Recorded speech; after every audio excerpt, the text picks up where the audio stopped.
Thank you once again for joining us this evening to welcome Scott Butterfield, the author of Rewilding, or the editor, sorry, of Rewilding Agricultural Landscapes. Scott is a senior scientist for the Nature Conservancy, where he is the lead scientist for the Strategic Restoration Strategy and program lead for the Managing Partnership at the Carrizo Plain National Monument. And I want to thank as well Francis and the Napa County RCD for sending Scott our way. And I'm going to mute myself and let Scott take it away. All right, thank you everybody. And I'm gonna pop up this presentation. So start sharing here.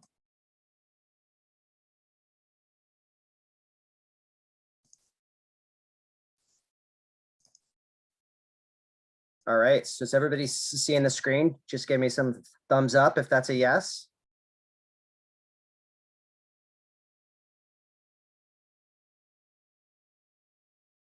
Elena, are people not seeing it?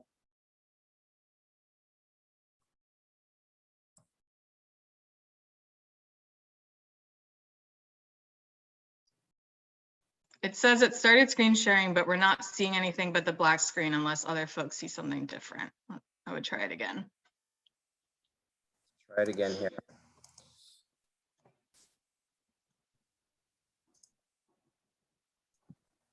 How about now? Perfect, there we go. All right. Off we go with our first technological challenge of the evening. Well, hey, I want to thank everybody for coming tonight. I see lots of familiar faces, family members that are normally asleep on the East Coast out there supporting me. So thank you very much. And thank you to Elena for hosting tonight and for having me here to talk about this really exciting project. So before I get going too far, I do want to give people a little bit of background about the Nature Conservancy if they're not familiar, because without the Nature Conservancy, this project wouldn't have been possible. So the Nature Conservancy is an environmental nonprofit. It works around the world, including all 50 states in the United States and here in California. We've been working in places like the San Joaquin Valley and the Carrizo Plain for the past 40 years, studying things like the cute San Joaquin kit fox. Although I had somebody say the other day that the kit fox was the cutest thing out there. If people can see, this stuffed giant kangaroo rat is pretty cute as well. But studying lots of cute things. So I also wanted to point out that as Elena alluded to, we did this book in partnership with lots of people, and I want to give out credit first and foremost to my colleagues that you can see here on the front cover of the book, Rod Kelsey and Abby Hart, who were pretty instrumental in taking this from just a wild idea. One afternoon, we were like, hey, we've got all these lessons learned, we have all this science, we have this big vision for what rewilding could look like in the San Joaquin Valley. And within 2 years, we went from that to a finished product. So, and we did that during COVID. So it was a pretty cool experience. I also want to thank there was about 30 co-authors that contributed to the book. A really important part of doing science and having a big vision like this is that you have lots of collaborators, and you have lots of collaborators that have preceded you. There's a lot of really great science that has happened in the San Joaquin Valley over the past 40 years. And a lot of what we talk about and a lot of the lessons learned in this project are things that weren't shared, hadn't been written up, hadn't been published. So a really important part of this work was kind of sharing that and sharing this story. So I will jump into the presentation. I'm just going to give a pretty short presentation here, 15, 20 minutes, just to give people a background about what the book is about, what the vision is, and how we at the Nature Conservancy are going to work with our partners over the next 5, 10, 20 years to implement this vision. And then I'm hoping we're going to have a question and answer at the end. You also always get nervous as a presenter that you're going to leave time, 20 minutes for question and answer, and nobody's going to ask any questions. So I want everybody to be thinking about a question. So first and foremost, if I was live in person at the bookstore, I would ask people this, but obviously we're on Zoom. I would say, what do people think of the term rewilding? What do they think of when rewilding pops up? Well, in a conservation context, this word has been used pretty widely over the past 30 years. But traditionally, the idea of rewilding was to reintroduce top predators like wolves, which if you live in California and you know that a single wolf has made it all the way from the Sierra into the central coast of California. So we're not talking about reintroducing wolves into the San Joaquin Valley, or even thinking about top predators. In this book, our vision and kind of thinking about rewilding more widely, more liberally, is to think about bringing an ecosystem back, bringing an ecosystem that once was covering, broad swaths of the San Joaquin Valley that has now been covered by things like we see here at the left, a pistachio field, an almond field, a cotton field. That's a very common sight as you drive either north or south from Los Angeles to Sacramento, as an example. Most of us in California are very familiar with this agricultural landscape. So our vision here is that a portion of that agricultural landscape would be transferred to something like we see here on the right. This is from the Carrizo Plain, which is in southeastern San Luis Obispo County. So the idea would be that we're doing soil restoration, we're doing plant restoration, we're bringing an ecosystem function back into the system. So again, a little bit of background. I know there's quite a few people on here I can see that are not folks that live in California, and maybe they've heard me talk about this before, but just a little bit of background when we talk about California and we talk about the agricultural footprint and what rewilding agricultural landscapes might mean, it's really important to understand the context of agriculture in California. So again, if we take that same drive from Los Angeles up to Sacramento or Los Angeles to San Francisco, you will quickly understand that there's a broad and important agricultural footprint in California, one that produces 25% of the food in the United States. So it's really important when we are putting forth this vision for rewilding that we also put that in the context of this is a really important center for agriculture, not only just in California, but in the United States. This is also an agricultural footprint that's grown a lot in the last 75 years. We have that stat there, 2 million acres of agricultural land has been planted since 1945. So if we think for a second, if the agricultural footprint is growing, and we know something about water in general, is that we have pretty much a set amount of water, and we're not going to get more water. How could that agricultural footprint have grown so much in this time period? Well, again, those of us that live in California, we know as we're driving up or down Highway 5, the California aqueduct is right there, and a giant project that takes water from the Sierra Nevada and brings it into places like the San Joaquin Valley and further south into Southern California. Importantly, for the vision of our book and what I'm going to talk about tonight is that not just the surface water from the California aqueduct is important for agriculture in the San Joaquin Valley, but over the past 150 years, the safety net of water that is underground, so our groundwater that exists, is largely used in times of drought, in times when water is short, and we've seen a pretty rapid expansion of groundwater pumping in order to support agriculture over the past, especially over the past 50 plus years.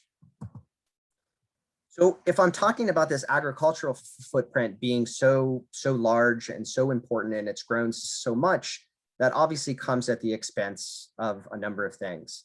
And I'll just quickly have a shout out while I'm having this academic talk here is my brother who's on. He said, I just want one shout out about the blunt-nosed leopard lizard, which we can see the blunt-nosed leopard lizard here on the left is one of those species, this collection of 25 to 30 threatened and endangered species here in the San Joaquin Valley that have lost habitat as a result of agricultural expansion. Now, habitat loss could mean a lot of things, right? We could just talk about a small chunk of land, or maybe 25 to 50%. For these species, 95%. So if we think about that same blunt-nosed leopard lizard, what once used to be a vast landscape that lizard could move across, and populations were healthy and thriving, over the past 150 years, they've lost approximately 95% of their habitat. So as a scientist at the Nature Conservancy, and the Nature Conservancy and its partners over the past 40 years, we've largely focused on that remaining 5%. And that's still a really important 5%. How do we protect that 5%? How do we manage that 5%, provide restoration for those species so that they can survive and thrive in that 5%? We never thought that 95% would even be possible. So it'll become important as I keep talking tonight, but because there's been so much habitat loss in this system, this San Joaquin Valley has one of the highest densities or concentrations of threatened and endangered species anywhere in the United States. But it's not just a nature problem. If it was just a nature problem, Island Press probably wouldn't have been so excited about us writing this book. The impact of agriculture expansion, and specifically groundwater pumping during times of drought, is a problem for infrastructure in the valley, for people in the valley. This is a pretty classic photo we can see from the 1970s. This has to do with land subsidence. And for those that don't know what land subsidence usually happens when you're pumping your groundwater, especially during times of drought. And we can see where the ground used to be in 1955 and where that ground is in 1977, and go, oh my goodness, that hardly seems possible that the land could subside that much. And you can imagine, with that level of land subsidence, the potential impacts to things like the California aqueduct, to roads, and to other infrastructure in the valley. And for those of us that lived through the last California drought and are thinking about drought right now, as we go into probably another long and extended drought here in California, even in a relatively short time period from 2015 to 2016, we can see here in the southern part of the San Joaquin Valley, pretty extensive and serious land subsidence that occurred because of extensive groundwater pumping. And it was because of that groundwater pumping that California started to want to think more broadly about what solutions we have to this. You know, this was a really common sight from 2011 to 2016. If you drove up and down Highway 5, that same drive that we've been talking about, you saw massive amounts of land that were being fallowed. And I just mean by fallowed, what once was that pistachio field or that almond orchard is now is a fallowed landscape. And during this last drought, we saw a doubling of the average amount of fallowing. So 1 million acres was fallowed during this last drought. And in 2014, which was kind of the most severe part of the drought, California finally started to think, and it was the last state in the Western United States to finally put forth a plan to try to get a hold on their groundwater, try to make groundwater sustainability a real thing in California. So I won't go into the specifics of the law, because that's not that exciting, but just that the state of California put forth these regulations that basically said, we need to have sustainable groundwater use, we need to have sustainable agriculture, we need to have sustainable water available for cities and communities of the valley. And what they did is they put forth this law that just said, you know, this sustainability plan and has to be in place by 2040. Well, if we think back to the beginning of the talk, when I was talking about this rapid expansion of agriculture and the dependence on groundwater pumping to maintain that agricultural footprint, well, you can imagine if we're going to a place of groundwater sustainability and ag sustainability by 2040, that agricultural footprint is going to have to decrease. And those estimates are pretty significant. Over 500,000 acres of land will either be fallowed, and that's like a temporary thing just from year to year, or permanently retired by 2040. So pretty significant change in land is about ready to happen within San Joaquin Valley. And without a vision for what that might look like, or how we might consolidate those fallowed or retired lands, you would probably see what we saw in the last drought. And that's kind of haphazard fallowing and land retirement across the valley, kind of a checkerboard across the valley. That's largely driven by, an individual farmer or collection of farmers' access to surface water, what the productivity of the soils and the crop they're growing, their access to groundwater, etc. So you can imagine, from a classic conservation perspective, this is obviously not positive for individual species. We can't put habitat back on an individual sort of quarter section or section within the agricultural landscape. And for the people of the valley, it's also a negative thing. One of the big problems in the San Joaquin Valley with agriculture expansion have been to things like water quality and air quality. You can imagine, if you have all these individual farms that are getting fallowed as the summer heat comes and the winds move across the valley, it's just going to blow that soil around and further decrease the quality of the air that is present. It also leads to things like pests and pathogens and invasive species. So as we started to think about the reality of the Sustainable Groundwater Management Act getting implemented, and this potential opportunity to think about fallowing and retirement and restoration at scale, our thought was really around, how do we consolidate these lands? How do we form as large of chunks of retired and restored land as possible? How do we keep those farms farming that are sustainable? And important from a nature perspective is that by restoring and I know these numbers sound large, but if in the context of the whole valley, if we think, 500,000 acres plus is going to be fallowed or retired, if we just retire and restore 50 to 80,000 of that for these species, for the blunt-nosed leopard lizard, for the giant kangaroo rat, and the San Joaquin kit fox, we could be talking about the largest recovery effort of threatened and endangered species in the history of the United States. 25, 30 plus species brought back off of those lists, just 50 to 80,000 acres. Well, of course, that's not the full vision for the book. Is not just recovery of species, or the vision for the strategy that the Nature Conservancy is trying to put forth. We want to work with individual farmers and individual kind of managers of water in the valley to think as big as possible. Hundreds of thousands of acres potentially consolidated, retired and restored for nature, but done so in ways that are both positive for groundwater, positive for nature, and positive for the people of the San Joaquin Valley.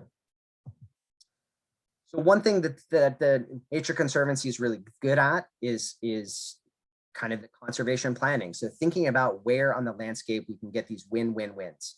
So where on the landscape, for the smallest amount of land, can we increase groundwater sustainability, have these positive nature outcomes leading to recovery of species, but also contribute to those things I've been talking about: clean water, clean air, access to open space for disadvantaged communities inside of the valley, but also importantly, keep agricultural footprints and agriculture happening in places where it's sustainable. So we've identified these places across the landscape, and we've provided like a really kind of clear roadmap from the science perspective about where on the landscape we would acquire these properties, how we could work with individual farmers to restore these places, and basically going parcel by parcel to try to figure out how retirement and restoration can both contribute to these large nature wins, but these large water wins for the San Joaquin Valley. So in the book, there's this very sort of classic approach to kind of science-based or conservation-based planning, where we have a science-based roadmap that identifies where across the San Joaquin Valley we can have those win-win-wins. Where can we retire and restore the landscape? How we can restore these lands based on lessons learned from restoration efforts that have preceded us, for example, in the San Joaquin Valley, but we've looked more broadly across these dryland agricultural systems globally as well. And it's not as you can imagine, it's not a simple question and answer. How do you take an agricultural landscape that's been farmed for the past 150 years and transfer that into something that looks like a carrizo plain? So thinking about those implementation toolbox steps, like how do you do soil restoration? How do you put those native grasses and native wildflowers and shrubs onto the landscape? How do you bring back those species? Translocations and reintroduction of endangered species is a hard thing to contemplate and a hard thing to do. And you need a self-sustaining ecosystem in order to put those species back. Probably lots of questions too within that implementation toolbox, thinking about how do you fund an effort like this? This is not going to be cheap to acquire land at that scale and to think about restoration at that scale. How do you set up funding mechanisms and funding programs, like, for example, those that might be tied to clean water and clean air that can help offset some of those impacts to individual farmers?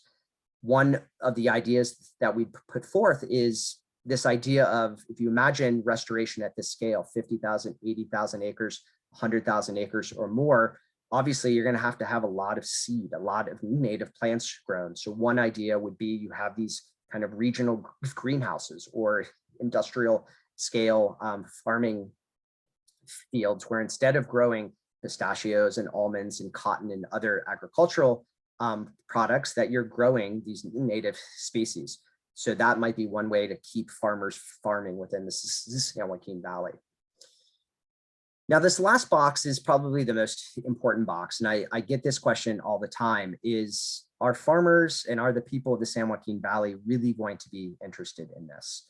So how do we get the communities of the Valley and the society at large to get excited about this? These are sometimes families that have been growing agriculture and have been on these farms for 150 years. And the idea that we're just going to get rid of that agriculture and move in with native habitat and native species is a hard one to put in.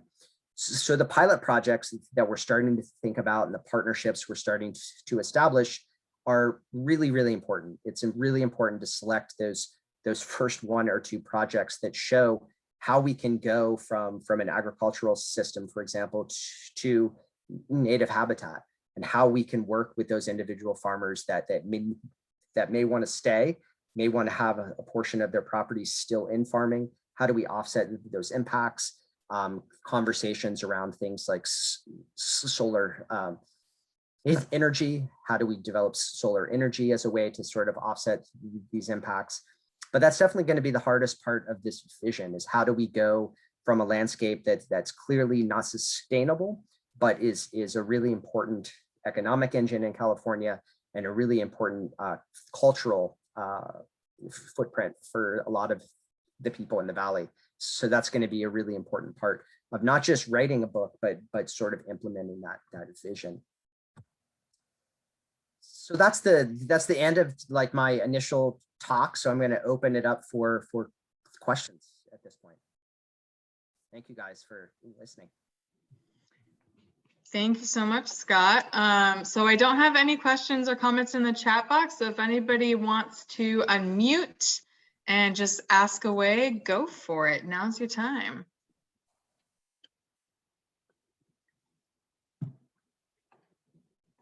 There's always a lull. Who's going to be the first? Who's going to be first? Andy, I see a hand raised. You can go ahead and unmute yourself and ask a question.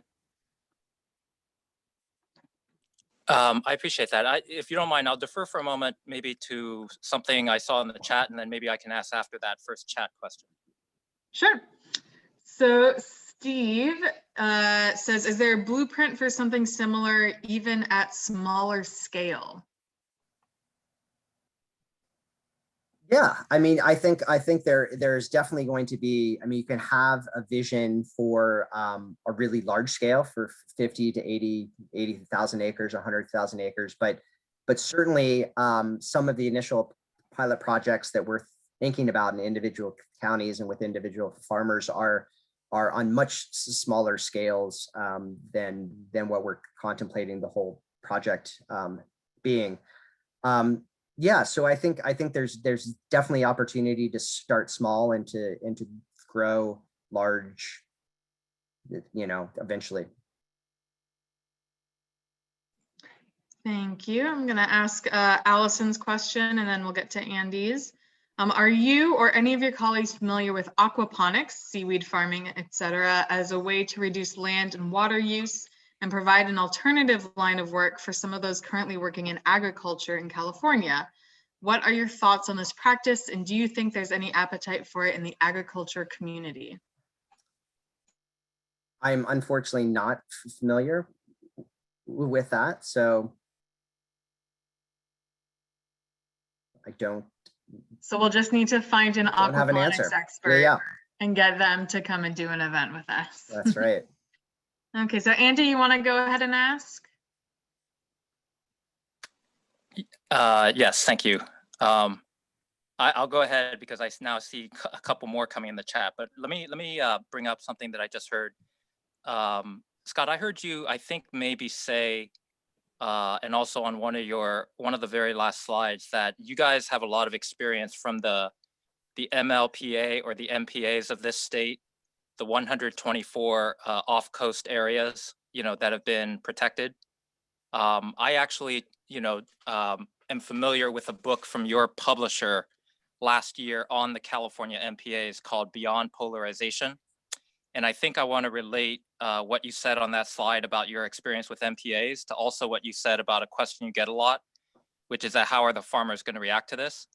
The author of that book, Beyond Polarization, said that sometimes fishermen, as an example, not to single them out, but when they thought that kind of their territory might have been challenged, they sometimes took on protest tactics that he felt were very similar to those of like gun owners or NRA members. Yes, thank you. I see the book in the chat there. So do you feel, or from your experience with MPAs and then comparing it with the San Joaquin Valley, do farmers sometimes have kind of like a strong skepticism? Yeah, so I would say not just my experience, but just driving down Highway 5, I think you can see that there's quite a bit of skepticism around water scarcity, water delivery for agriculture. I think even though the Sustainable Groundwater Management Act was passed in 2014, and even though as the law states that we need to get to groundwater sustainability by 2040, I think a lot of farmers are going to wait and see, how implementation of SGMA actually happens and what that's going to mean for their landscape. Our experience thus far has been there are not that many kind of large or small farmers that are willing to be the first folks to kind of think proactively about retirement of their landscape and water scarcity. However, I will say that I think as we move into yet another drought, and as the projections for not only this drought but future droughts with climate change become more and more severe, I feel like whether folks want to be proactive or not, I feel like the reality of water shortages in California and the reality of having enough water for agricultural systems in the cities within the valley is going to pose some real challenges. So Andy, I would say it's part of writing the book was not just to have like a vanity project as a scientist, although it's always fun to write a project, but part of our effort to write the book is that we would have something to go to farmers, to go to water managers in the San Joaquin Valley with a kind of fully developed vision for how we can help them, how we can help the water crisis in California, and while we're helping with those things, how we can contribute to a nature solution that could be a first of its kind. Thank you, Scott, and thank you, Andy, for that question. A question in the chat from Hartley, Charlie, and Alexis. How are family farmers and corporate farmers reacting to this concept? And have they heard much about this? That's a great question. Yes, it's kind of similar to my response for Andy, is that the concept's becoming more and more well known. I think more and more people are understanding what the possibilities are. Again, up until this point, corporate farmers, larger farmers have been a lot more straightforward to have these conversations with. I go back to, I think a lot of individual farmers and farming families in the San Joaquin Valley are waiting to kind of see what's going to happen, with implementation of the law and water delivery. But it's definitely getting out there. And now that we've published this, I think there's going to be more and more sort of interest and excitement. And I will say it's been not just challenging to give talks like this on Zoom over and over, but you can imagine, one of like our, main roles as a conservation organization in implementing any projects, but especially a new project like this, is face-to-face, getting out on the land, seeing those challenges that individual farmers are facing. And obviously the past year and a half plus, because of COVID, that's been really hard. So we are hoping that as folks are getting vaccinated and COVID numbers are going down, that we can get back on the landscape, because not only is the outreach surrounding the vision really important and more easily done in person, but we have a couple of these projects that are getting started, and we're thinking about restoration. And you can imagine that kind of on the ground restoration at the scale we're talking, even if you're talking just some of the initial 400,000 or 500,000 acre projects, it's really hard to do from Zoom. Thanks for that, Scott. Can I ask you, Scott, if you want to stop sharing your screen, and then people will be able to see your face a little bigger.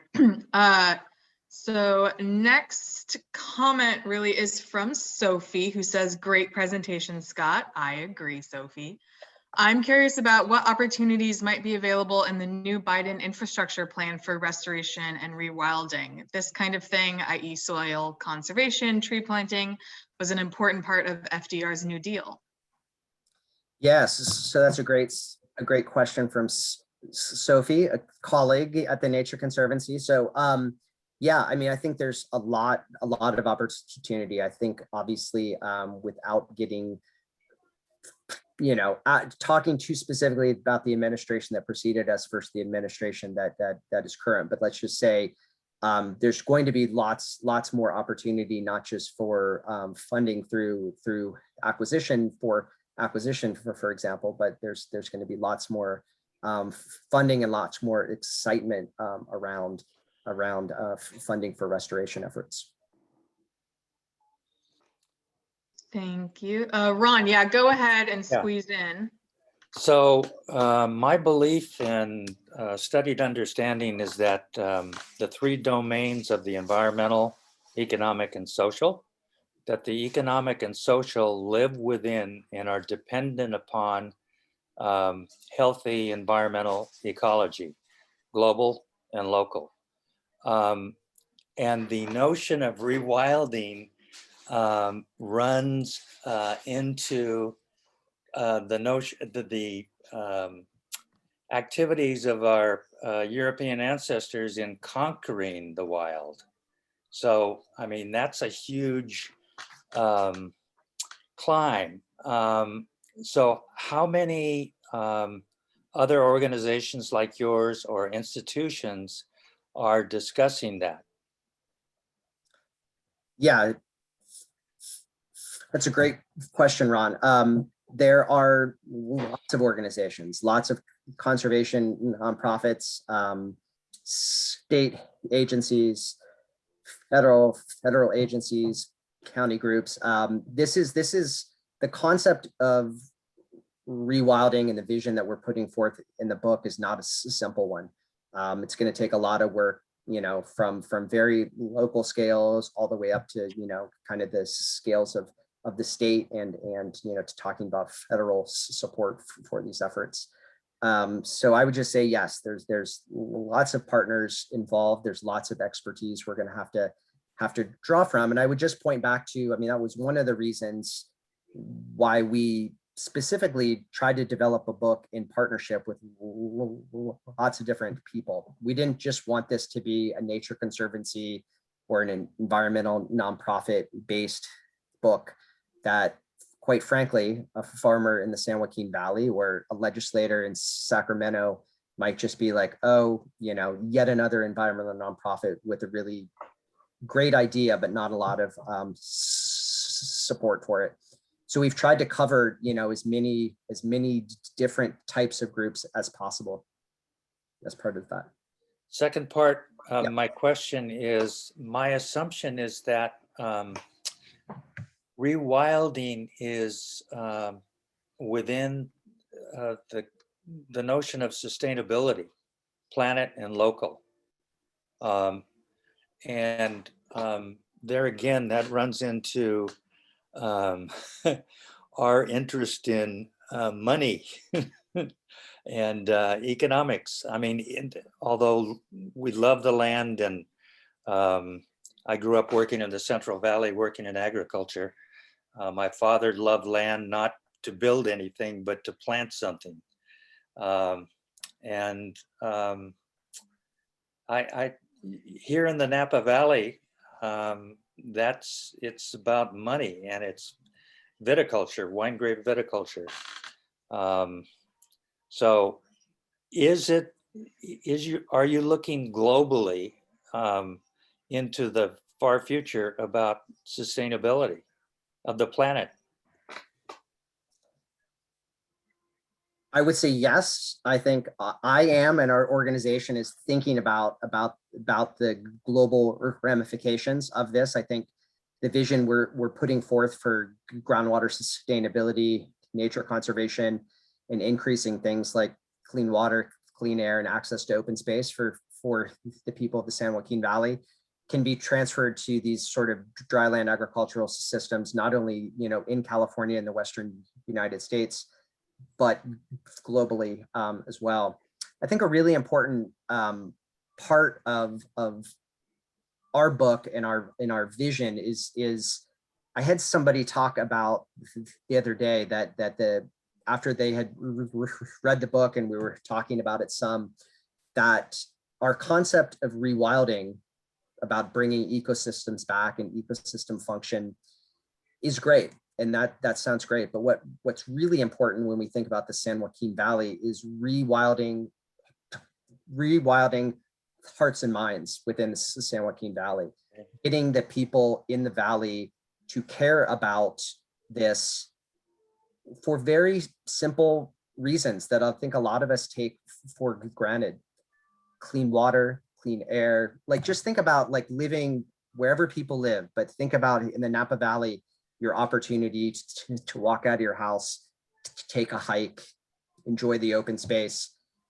That's not really a common thing in the San Joaquin Valley. And I think a big part of our vision is to provide those obviously important values associated with things like clean water and clean air, but something as simple as making explicit part of your vision to be increasing access to something like a park and to open space, so that people have a certain amount of pride in what's happening around them. These aren't going to be nature preserves where we put a fence around them and that's it. The idea is that we're putting forth this vision to work with the people of the San Joaquin Valley in ways that they will take what we get started in the next 5, 10, 15 to 20 years, and run with it. Thank you. Thank you, Ron. So Mark, I do see your hand raised. I have 3 questions in the chat, so I'm going to ask those first, and then we'll get to you, just so you know. So Francis says, thanks for sharing your book, Scott. Wondering if you've thought about how this applies to Napa, Sonoma County vineyards. Do you see the need for this kind of planning here? Yeah. Well, I would say it's definitely relevant here, in the valley, in the Napa Valley, as somebody that lives in the upper part of the Napa Valley. And as we see proceeding into yet another drought, and, this city I live in just put forth pretty specific and drastic, water conservation rules for the next year. So I think the concepts that we're putting forth and the vision that we have are very relevant, not just in San Joaquin Valley, but as we move into another drought here,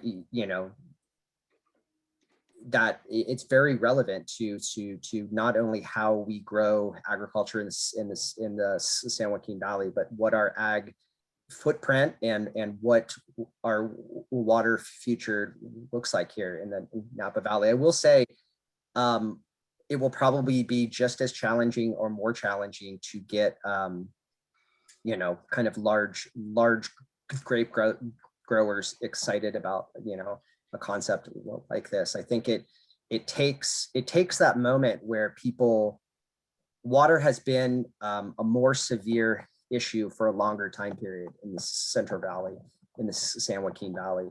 And even though these kind of Sustainable Groundwater Management Act requirements are requirements that are statewide, we haven't hit that place in the Napa Valley where grape growing has had to slow down, because of water access. As far as I know, the amount and the footprint of agriculture in the Napa Valley continues to expand. So I do think there's an opportunity, but there also has to be sort of that groundswell and that need for it. Thank you. Diane says, I'd imagine that money dilutes skepticism. What are the funding mechanisms discussed for compensating them and thereby bringing them into the fold? Yeah, it's a great question. I think Ron's question alluded to this as well. The financial aspects of this are very important, and you can do individual pilot projects. And this was where I was getting to in that one slide. We could probably fundraise from private philanthropy and some public funds and think about acquisition at the scale of 25 to 50,000 acres over a 10-year period. Could probably put some restoration in place. You could probably have these, outcomes for individual species. But if we want this to scale across the valley and really have these wins for not just nature conservation, but for groundwater sustainability and all those sort of ecosystem services that I talked about for the people of the valley, we need to think about these funding mechanisms. And the problem is these funding mechanisms don't really exist right now. So part of what we hope to do is outreach with the book is spend a fair amount of time in Sacramento, spend a fair amount of time in Washington, D.C., working to develop policy and develop funding mechanisms around things like clean water, clean air, and access to open space. Okay, Robin's question, are there ag lands that could be hybrid use? I saw a presentation with Jacob Katz, a fish biologist, where rice lands can be used seasonally for salmon and fish when water levels are higher. Yes, it's a great question. We touch on it a little bit in the book. So in this book, we're primarily talking about sort of habitat restoration for this kind of suite of species. But we do talk about something called groundwater recharge, which is a really popular practice. So you can imagine one way to increase groundwater sustainability would be to decrease use. And that's kind of the one thing we're talking about is when we talk about retirement and restoration, but another would be to put water into the ground, in order to increase those levels of groundwater over time. And that's called groundwater recharge. And that's a really popular mechanism. The Nature Conservancy and its partners for the past 5+ years have been working kind of in this Sacramento Valley and kind of the northern parts of the Central Valley on flooding fields, which have this kind of positive impact on groundwater. And those can be used by lots of different kind of wildlife over, over the season. When you're talking about hybrid use too, I mean, we have thought actively around some of the ways to potentially offset impacts to farmers. Some ways to fund acquisition and restoration would be these very hybrid approaches. So if somebody, let's say they have 1,000-acre farm and not enough water to farm that entire acreage, but maybe they have enough water to farm 200 acres or 300 acres. Another portion of that property could be put into something like solar energy, where they could not only contribute to a more sustainable future on that end, but also could be compensated for that.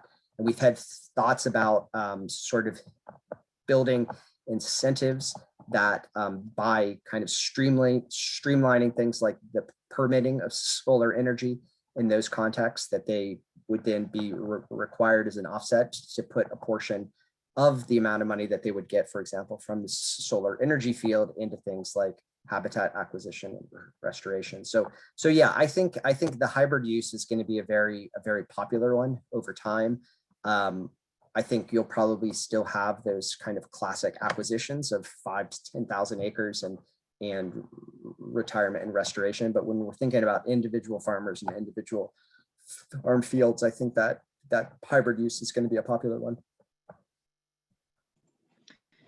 Okay, Mark, if you want to go ahead and unmute yourself and ask your question. Sure. Hey, Scott. Hey, Mark. You sort of answered this on a couple of the questions, including Ron's, and I was just sort of thinking about this project.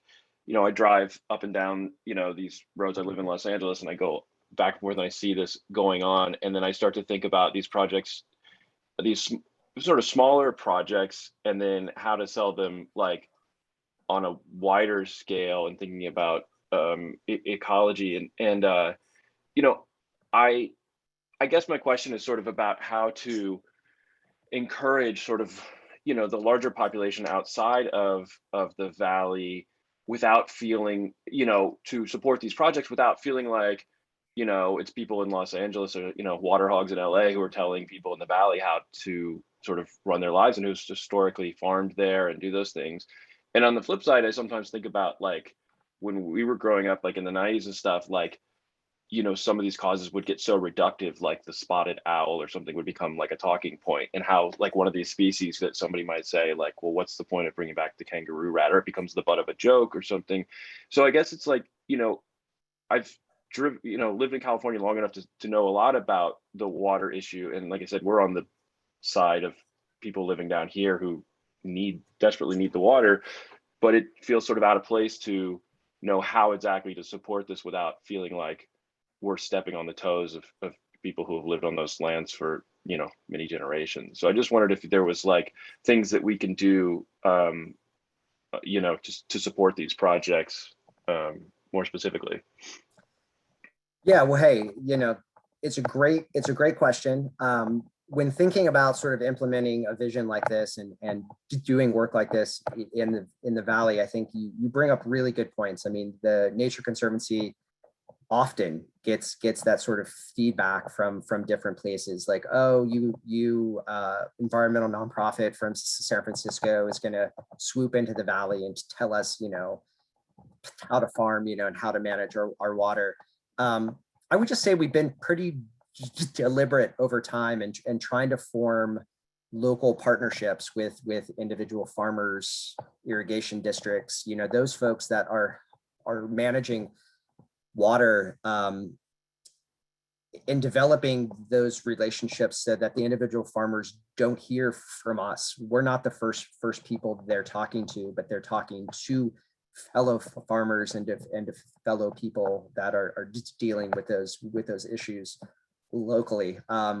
We've always kind of treated that as the best path forward, is the messenger for strategies like this or ideas like this is always best served from folks which are local. So that's kind of the one thing, the one approach we've taken. But I would also say you bring up a good point about the spotted owl and kind of getting too focused on individual species. And I think that's one why we've tried to focus on just sort of this San Joaquin Valley, as an ecosystem, and not necessarily concentrate on, on any one species, but kind of that full collection of species. But I will say, for those, my friends, of which Mark has been my friend for, many, many years, and my family would probably know that, 15 years ago, we did a project that we were using satellites in order to track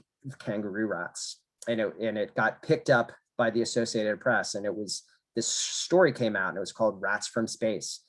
And the funny thing as a scientist is we hadn't even started the project. Like, it was just like somebody had picked it up in the AP as an idea, and it just got moved around. But it ended up being on the Tonight Show, and Jay Leno actually ended up making like a joke about it. And like, so yes, you do worry about those moments where it's like you get reduced to these very specific things, and it's like, who are these people out in the valley trying to save rats? Like, why are we saving rats? So I think connected to that idea of always having sort of a local messenger in order to bring those messages, I think it's why it's so important that this message not just be a nature conservation one. I feel like if we were going into the valley just to say, hey, we need more habitat for threatened and endangered species, like that probably wouldn't move very quickly. And I go back to, the San Joaquin Valley is in a really tough spot right now, and it's connected to that question about how relevant is this to other places. It becomes more and more relevant as the water issue becomes more and more severe. And, again, as we saw 2011 to 2016, water was turned off, and there just wasn't, an available supply. So I think really an important message is trying to think about how do you keep the agricultural footprint in the valley, which is obviously really, really important. That's food for us in California and across the US, and jobs, tons of jobs. And you can't think about replacing that without having some context about what we're going to do about those lost jobs and lost money. Thanks, Mark. So we are just about at 8 o'clock. Did anybody have any last questions or comments for Scott before we let him finish this off? See, Robin says, thanks, very relevant and interesting talk. Thank you to the Nature Conservancy for the vision. Thank you, Robin. Okay, any last things you want to end with, Scott? I don't think so. I just want to thank everybody for coming. I know 7 to 8 o'clock on a Thursday is maybe a hard time for folks, and especially for all those folks on the East Coast, which stayed up late. Thank you. Thank you all so much, and thank you to Scott Butterfield. We will be getting a couple more copies of Scott's book if you haven't picked it up yet. The link to it is on our website. You can order, and we do ship anywhere within the continental US. And I hope that everybody has a wonderful evening. Thanks so much. All right, great. Thank you, guys. Thank you, Elena.